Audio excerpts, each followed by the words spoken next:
you have a plan, and then you sort of don't really know if it's going to work until that first or second thermal, that first hour of flying, that then allows you to execute your plan, basically. Again, look at that. Yeah, some That's nice. fantastic. Is So this will be some nice convergence coming up from the south, from Windermere.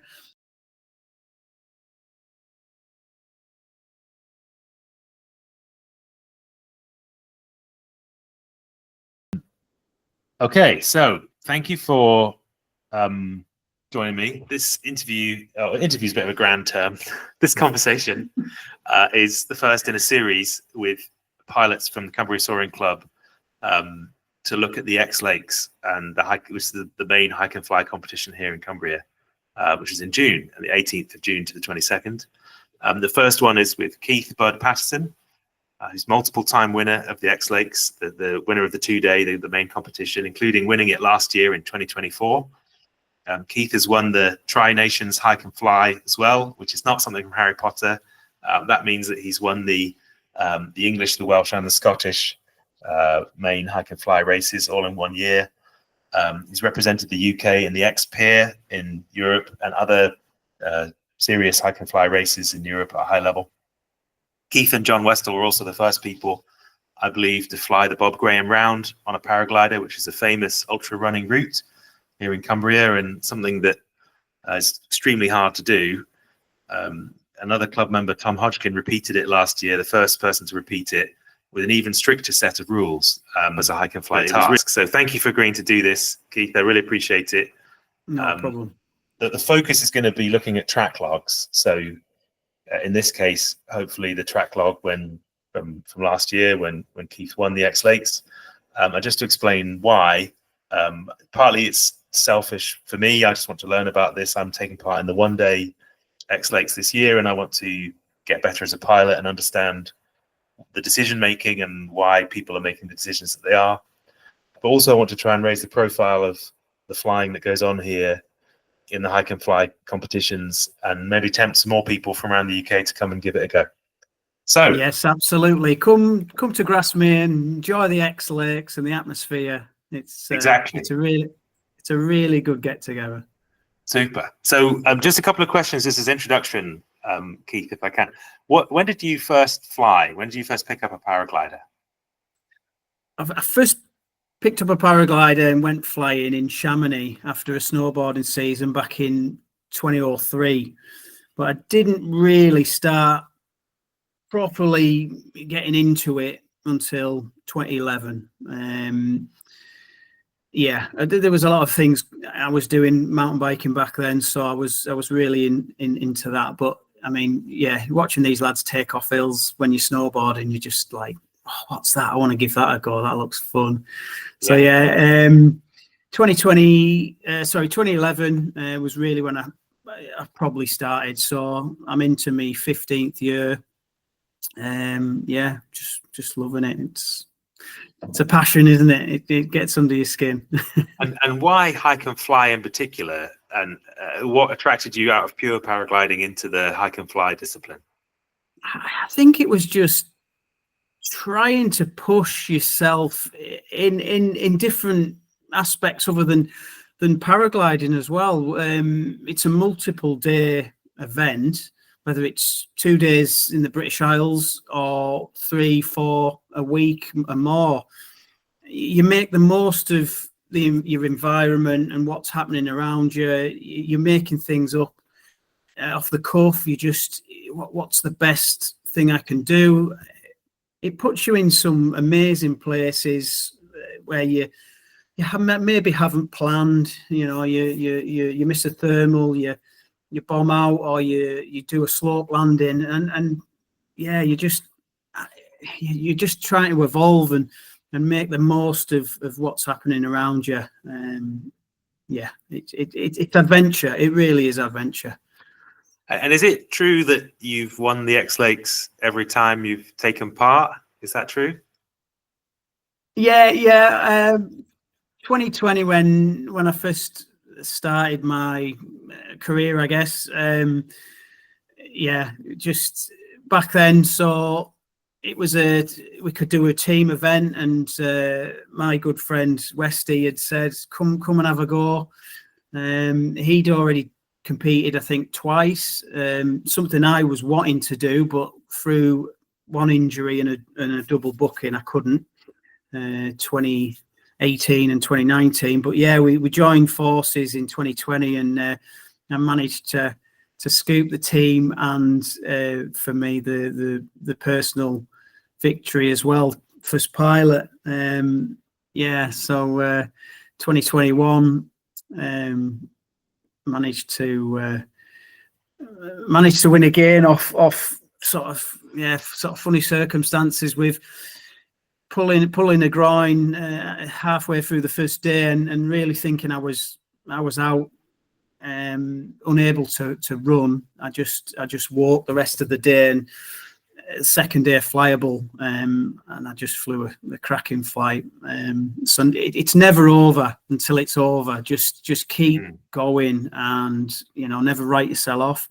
But yeah, last year missed 2022 and 23 through injury, but the other, I was out in the Pyrenees race in 2022. So I came back last year, and yeah, just enjoyed it really, and good to be back. And yeah, managed to have another great flying day on the second day, and clinch victory, which I needed to do for the Tri-Nation Series. I needed a win. I got a win. So yeah.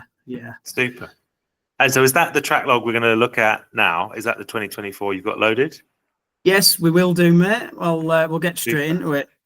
All right. So we'll just set the scene for this. Set the scene for us as you're loading it up, mate. Like, what's the weather like? What's the wind like? Yeah, day one was forecast poor, clear skies, but very windy. Too windy, really. We westerly winds, but yeah, the forecast wasn't great. We're walking out here, running out of Grasmere up to Silver How, which is our first wainwright on our peak tagging.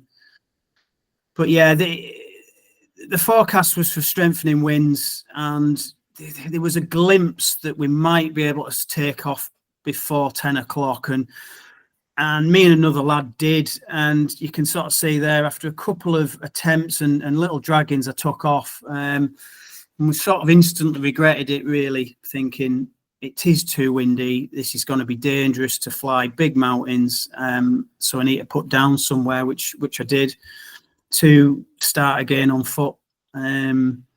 So yeah, it's and you've picked a pretty steep way up the Langdales there. That's quite an incline you've gone up. Yeah, you just, well, it is. It's just straight lines. You don't want to be messing around going round shallower sort of slopes. And are you sticking to the paths here mostly, or are you just going cross country, or what's your? Absolutely stick to the paths. It just makes you more efficient in traversing the landscape. You don't really want to be bushwhacking across any deep grasslands or bushes, let's say. But I mean, it's stick to the paths. You're definitely more efficient on the paths. So after that first flight, and then yeah, we're up on to Bowfell, S Pike, as you can see there, and it's good to note that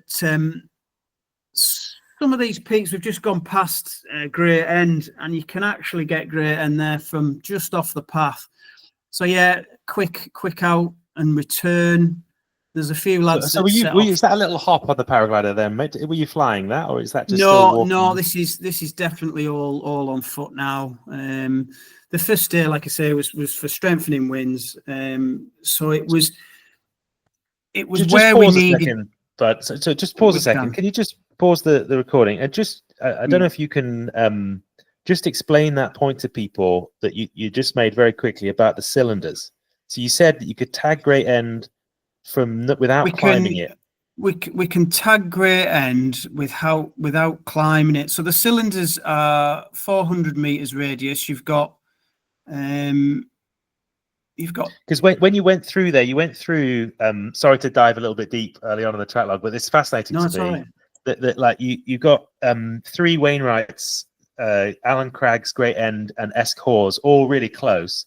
Now you've walked an intelligent route there to just touch the edges of the cylinders, I think. So you've tagged them. Yeah. Back on Borfell, like I say, you don't need to get right to the peak of the fell. Like I say, the cylinders are 400 meters radius. And that so you've cylinder got that goes all the way up in the airspace as well, right? So if you've flown over that at 9,000 it feet, rises sky high. You've got your instruments telling you where the Wainwrights are, and you just want to pinball yourself around the mountain tops and find them peaks. Okay, so you're tagging quite a lot of a concentrated cluster here, but along a ridge, so you're keeping your height. Is that part of the logic of this route? It's the most efficient way. It's to stick to the path. So just pause it there again. Great End is here, and all we've really done, it's maybe hard to sort of see. All we've really done is come off the path, just that little bit there to rejoin the path, so we don't have to climb up to here. Now it'd take you maybe 20 minutes, half an hour to get up to there, and unless you're going to think, well, I'll go and tag Scawfell Pike, maybe Scawfell as well, then you don't really need to be up there. You've got to plan your route efficiently to where you want to be to take off. I mean, as this plays out, we've got 2 days to tag as many peaks as possible, and you sort of want to work backwards. You've got to finish. You need to be in Grasmere at 4 o'clock on the Sunday.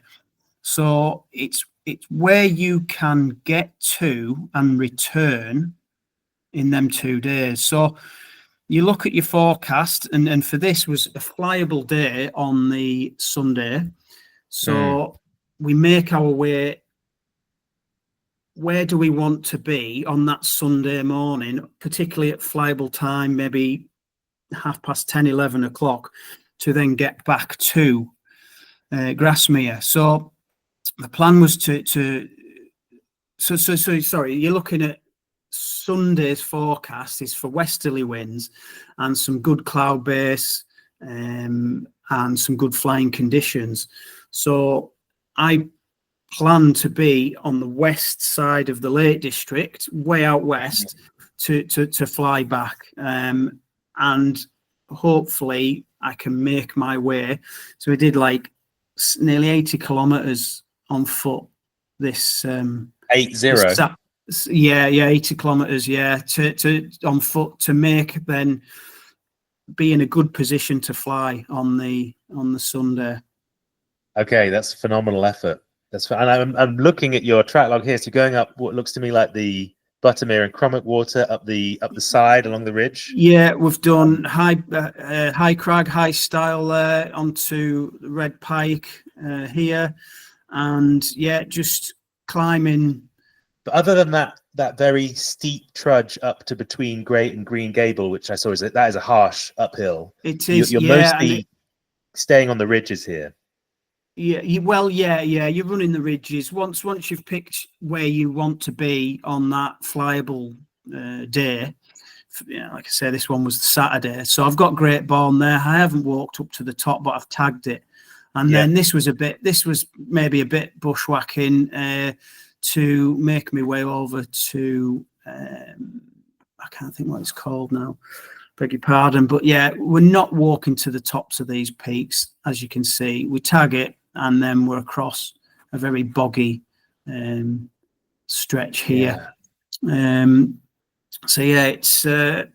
running the ridges, make your plan, and try and execute it as best you can. I mean, feeling very tired here. but still, yeah, making my way to where I needed to be. And because you're not dropping into the valleys, there's no chance to like stop at a restaurant or a cafe. You're carrying all your food with you, or what's I'm the plan? carrying enough food with me until I meet my supporter. So yeah, I've got a good. Your supporter is your team. I mean, you can't be. We've worked it out. You can't really be competitive if you haven't got your supporter.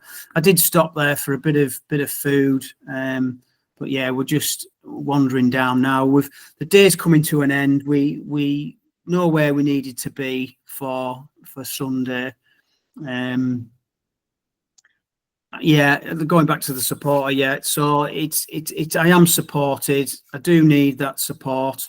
And just to make yourself competitive, you can carry less water, you can carry less food when you plan right to meet your supporter. So that was so if you've ended up at the northern end of Crummock there, is that correct? You've walked all the way. Yeah, northern end of Crummock. Right, so that's a phenomenal distance on foot, and with some major uphills through the process. So a major uphill at the Langdales, and to get the ridge in the first place, and you lost the height to get back up to Great Gable. To Great Gable again. There's a point. You can do this path to tag Great Gable and Green Gable. You don't have to go to the top of Great Gable. Why?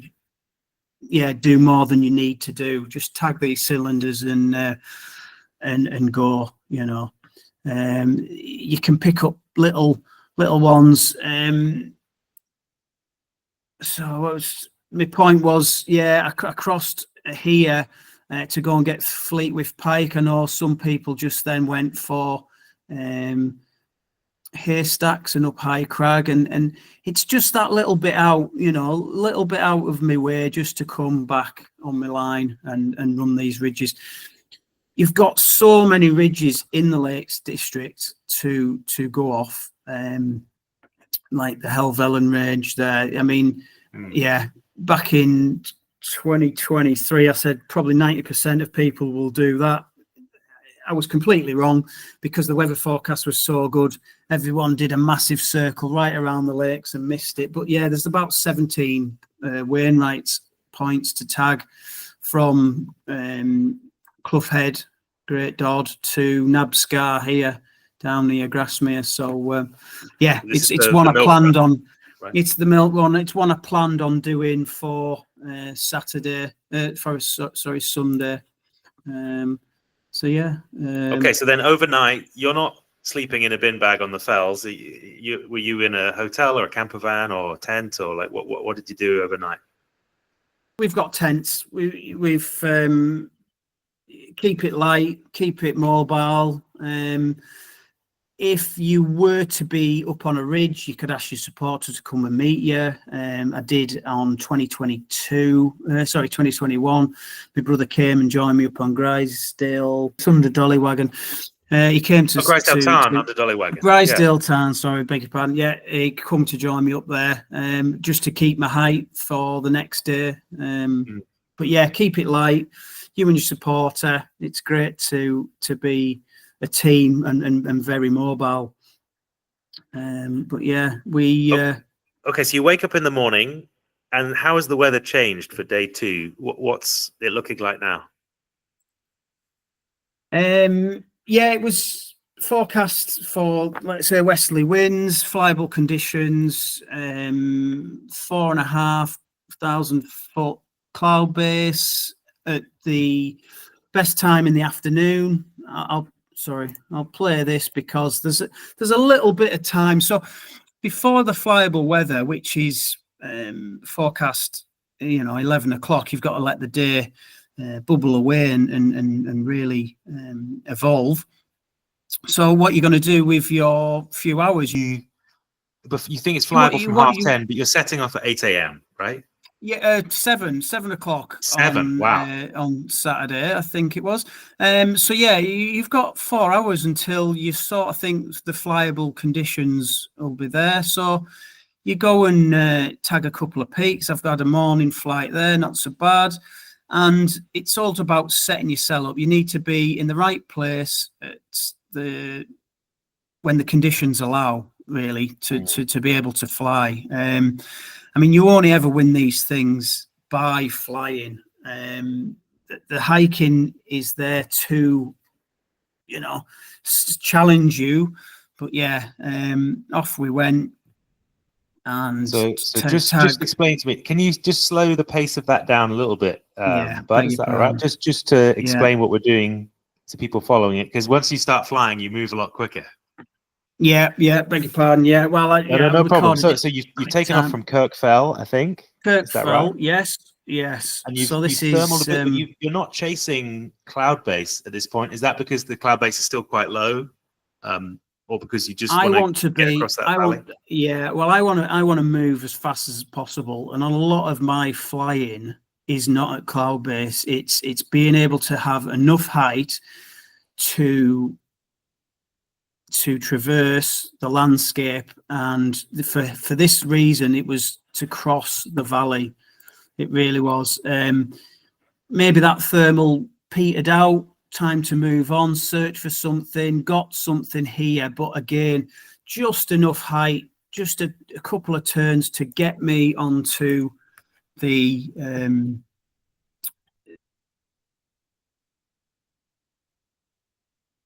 So you've retreated back. So you're wanting to get back more into the central fells at this point. Is that right? I'm not messing around I've pushed forward so I'm not in the lee of this hill here. I'm not messing around. The conditions were very good, to be fair. But yeah, I just need to make as much time as I can. So it's not about chasing cloudbase. Tag a peak, come back to the hill, tag that one to get on the bottom of your moss, and yeah, have a little time there to try and find something to just get me high enough so I can get onto Robinson's, do some turns there. Spent a bit of time here at Robinson's because it started being a bit shaded out. But yeah, just to traverse. Now here, I felt that the wind was coming up from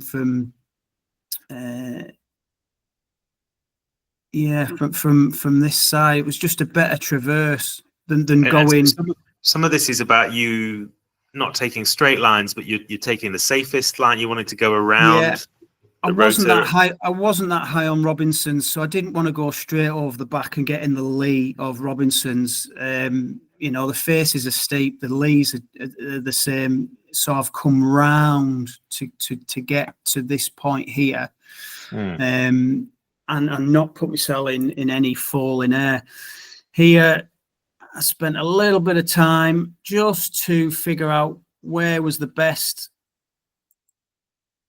way to take this and fly along this ridge to Dale Head to get onto Maidenmoor. So the conditions are really good at this point. I'm not having to spend too much time in. So I've lost a bit of height there, but not spend too much time at all in finding thermals. Again, not really that height, but find something lovely on the lee to cross Derwent Water and the high ground there. And I'm going for clouds. Just that is a key crossing. Can we just look at that again? That was interesting to me. So you went out on the just from my memory of this part of the fells, you've come down effectively the Buttermere Valley to Dale Head. You've got back onto Maiden Moor, and there's a lovely big face there for a westerly wind. And you've gone out and tagged all the Wainwrights down to Catbells, and you've come back and you've caught something that took you really very. What is that, like a 2 or 3 meter a second? It would be to follow anything, you'd want a good 2 meters a second or more, to really commit and follow it over the back. What height do you think you top out on this thermal 3 grand, is that? Yeah, before leaving, it might be 3.5, I'd say. So still not cloud based. That's interesting. So you're taking it Still, high, yeah, but yeah. I not mean, trying to get to cloud based still. no, true. I might have seen something. I might have seen a good cloud over the high ground across the lake. There was a bit of searching around. Again, I'm not too high here. I think what I end up doing is taking enough to just get me to progress. So it's very risky. It is a risky game, but it's because I'm wanting to be fast. And if it's not working there, then it'll be working somewhere else. You know, it's that sort of mentality I have. If I'm not in a place where it's working right now, then I need to be somewhere else. And you know, 3 turns to do 2 turns to progress, just to get me into the open air as well, because there's no real ridges to saw back there. So I just need to progress and sort of roll the dice and see if there's anything else. I mean, I think at this time I was going for some clouds, or particularly under a cloud. And so you're coming back over to, is that Clough Head we're getting to now? This is Clough Head now, yeah. So there was a wow. good climb. There was a good climb back then. Just I couldn't say no. That did get me to cloudbase. I think maybe the only time I was at cloudbase. I think it was only about 4 grand, to be fair. And here's the milk run. And again, just half bar, topping up, just most efficient glide, just tagging them peaks along the way. Get a bit low here, but again, with experience, just to get round the corner, I know this works really well up on the Helvellyn. Yeah. And you can see by my track log, I'm just I'm not high at all. You're effectively scratching Helvellyn. Yeah, yeah. There's no time at all I've spent sort of wasted. I did a few turns here, just to progress to get me round onto the face of Helvellyn. But yeah, there's no time to waste. I don't want to be bothering to go right up to cloudbase when I don't need to particularly. Here I get a nice climb because I've decided I'm going to fly and get Steel Fell. So I know there's another lad that did this. So you've taken a climb off Seat Sandal, I think that is. I've taken a climb off Seat Sandal to get me over high enough for an out and return, a quick jib forward. You know, this is an east face. You know, there's no west face because I can't be going to saw a hill over there. I just need to get over there and come back, and that's particularly what I did really well there, to tag another. And sorry, just pause for a second, if I could just ask you a little bit about that. So you've in your route planning, it may not be obvious to people who don't know the Lake District looking at this because it's quite zoomed in, but because on day 1 you've already tagged all of that Langdale bit. Is that why you're pushing over further east now rather than going down? Because from Steel Fell you could go Green Up Edge, High Raise, down into the land. You know, there is a logical route back there, but you're choosing instead now to kind of go over towards High Street. Is that right? Well, I mean, I'd flown that first section. I'd flown that first bit so fast that by the time I got here, I still had a lot of time, more time than I'd actually thought. You know, so when we roll on, I start going over to Troutbeck and tagging a lot more there. So yeah, this was something I'd maybe not had too much of an idea. It'd be nice to get some height to tab forward. Yeah, to say I didn't have an idea. I mean, you do have that idea. It's just whether or not the conditions allow it. By the time I'm flying along Helvellyn, I know the conditions are good. So I know this is on to get that thermal. You know, I'm only getting this thermal here to tag Steel Fell. If if it was particularly just a soaring day, I wouldn't mess around. I'd just get across here to Dollywagon and fly Fairfield and then down to Nabscar. But yeah, the conditions allow it. So then you have a plan, and then you sort of don't really know if it's going to work until that first or second thermal, that first hour of flying, that then allows you to execute your plan, basically. Again, look at that. Yeah, some That's nice. fantastic. So this will be some nice convergence coming up from the south, from Windermere, and it really does meet here, south of Helvellyn, and then particularly up onto Fairfield. But yeah, just really nice to push forward to travel and get some height. So yeah, Nabscar cross. So this was the bonus part of the second day's flying. I'd got to Grasmere, which is just off the picture down here. There is Grasmere water. I've probably got here maybe 2 hours before I thought I would, all the way from the west of the Lake District. So this was the bonus to fill my time now to again then tag the rest of Fairfield Horseshoe to come back. Again, thinking, am I going to get a thermal? Is there much happening? If not, I can land just down the valley. But yeah, I'm working. I find something, and that then allows me to carry on to Red Screes. So then out Red Screes, yeah. We've gone now into Troutbeck, and this is the start of the High Street Ridge from Windermere, from Bowness. So yeah, just it's my memory of the map. This is also, there's quite a lot of big points along that High Street Ridge, aren't there? Is that correct? Lots of wind runs. Yeah, in the Eastern Fells, yeah, we've managed to. Well, so you're now at Yoke, I think, or perhaps you've gone past Yoke. Yeah, even? This is basically the last part of the day. It's just me now, after doing Troutbeck, is to analyse what time I've got left and where I can land and get back to Grasmere. Okay, so hang on. So you landed. Is that Windermere? Just right behind Lowood Hotel.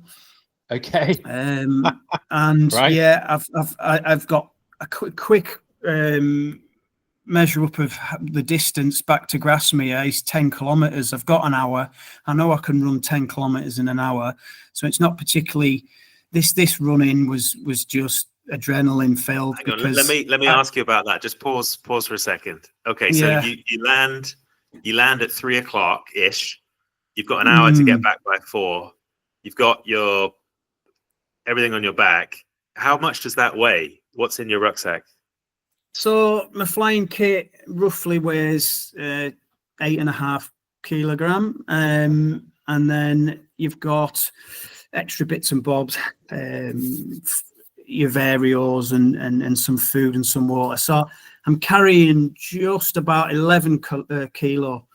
Okay, so you're going to run 10 kilometers. Yeah, but you're going to run 10 kilometers with 11 kilos on your back in an hour.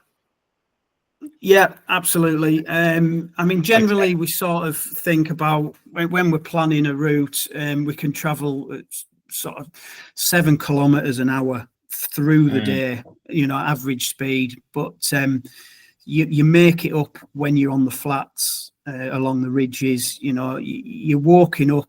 I'm not running up a mountain. You're walking up a mountain. You're probably doing 4 kilometers an hour, and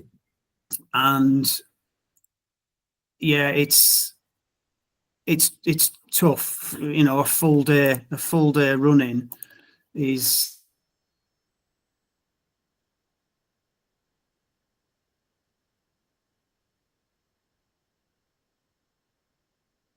Your average speed. Started up here at Loweswater on the second day, and that's a cool track log. I'm just pinballing around the fells, literally. I mean, the plan was.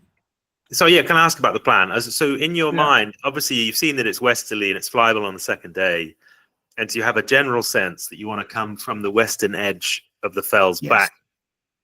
But is it more precise than that? Because you've not crossed your existing track. You've been quite careful. You know, again, when you're making a plan, you don't want to be.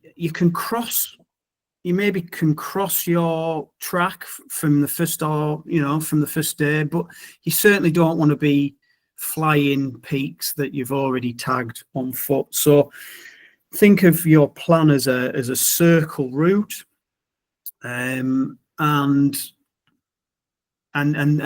yeah, just don't. There's no point in tagging peaks again, is there? So my point was to try and do a big circle of the Lake District, basically. Westerly winds are great. We've got so many west faces in the Lake District to jump onto, to jump back onto, and then make our way back. I think I think if I've made my point right, it's all about picking a good time to fly, and executing it. And tell me, so if you were to give like the things, what do you wish that you were told the first time you did it? What are the lessons you've learned that someone who's trying it for the first time, what would you say to them? I'd come out and fly the Lake District even before the competition. Do recce's. They really do pay off. We've been up to Scotland, and down to Wales as well on the Dragon, on the Erie Eye. We do recce's to go out and experience the landscape, and just so it's not brand new when you first turn up. But if you would, to do it for the first time, I'd say come and join in and ask anyone. We're all a good community. We help each other all the time, you know. And I'm an open book, particularly. It's just ask people. The community's great in that respect. Okay, let me ask you one last question then, which is about competitions in general. So there is a view sometimes that competitions encourage more risk-taking, in particular flying in stronger winds and those types of things. What would you say are the positives about a competition like this? What's been positive about it for you? Yeah, it is going out, meeting people, flying with great pilots, great athletes as well, just sharing ideas. And just immerse yourself in it. It's a great community, like I say. Learn off each other, and it takes you places. It takes you up to Kintail in Scotland to do the Scotia. I mean, Scotland's so big, and I've been quite lucky flying a few peaks in Scotland. When I first did the Scotia back in 21. And the peak they chose for that day is one of the peaks of maybe only the three I've ever flown in Scotland that I knew, should I say. And then it just takes you to places down to the Black Mountains and the Brecon Beacons. It's superb. It's adventure flying. It makes you see stuff that you wouldn't particularly go out and, you know, I'm walking up this valley, but I've bombed out there, so I'll have a look at it and see what's to do.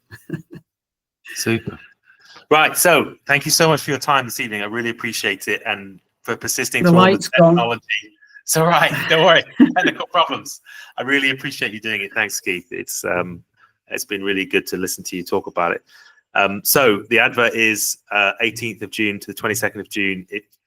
you want to come and give it a go and you're not ready for the 2-day event, there's also the 1-day event that you can do as a taster for people just trying to, and that's 8 hours. Is that right? It's just an 8-hour stretch with no So I mean, I'd say come and have a dabble, you know, do a 1-day tryout and just set yourself that little circle route that you might be able to do, flying or hiking. I mean, hopefully we've got the